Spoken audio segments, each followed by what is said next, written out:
Ils persuadèrent la tribu infidèle. Alors ils leur obéirent en cela. Alors ils partirent et attrapèrent la chamelle lorsqu'elle fut libérée de l'eau. Et son pot fut pris en embuscade dans la racine d'un rocher sur son chemin, et elle eut une fissure dans la racine d'une autre.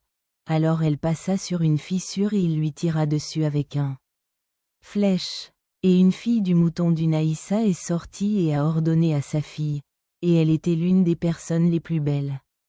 Elle s'est donc détournée de son visage vers Kadar et son groupe.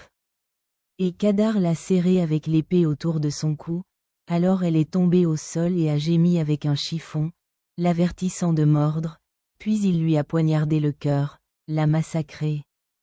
Et sa faction est partie jusqu'à ce qu'il arrive à une montagne imprenable, alors il a escaladé la plus rocher haut et gémi 3 fois, et qu'il entra dans un rocher et y disparut. Et on dit qu'ils le suivirent et l'empalèrent avec sa mère, Dieu sait mieux. Al-Tabari a rapporté que lorsque la chamelle fut castrée, un homme parmi eux, Sali, que la paix soit sur lui, vint et dit, il rattrapa la chamelle et elle fut castrée. Si vous vous en rendez compte, que Dieu éloigne de vous le tourment. Alors ils sont sortis pour lui demander. Lorsque la faction a vu sa mère être dérangée, il est arrivé à une montagne appelée Al-Kara Kassir. Alors il l'a escaladée et ils sont allés la prendre. Alors Dieu Tout-Puissant a révélé à la montagne. Alors elle a atteint le ciel jusqu'à ce que les oiseaux ne puissent pas l'atteindre. Tentative de tuer le prophète de Dieu, Sali. Que la paix soit sur lui. 4. Dieu Tout-Puissant a dit. Et il y avait dans la ville 9 hommes qui faisaient du mal dans le pays et ne se réformaient pas. Nous n'aurions pas assisté à la destruction de sa famille, et nous sommes véridiques.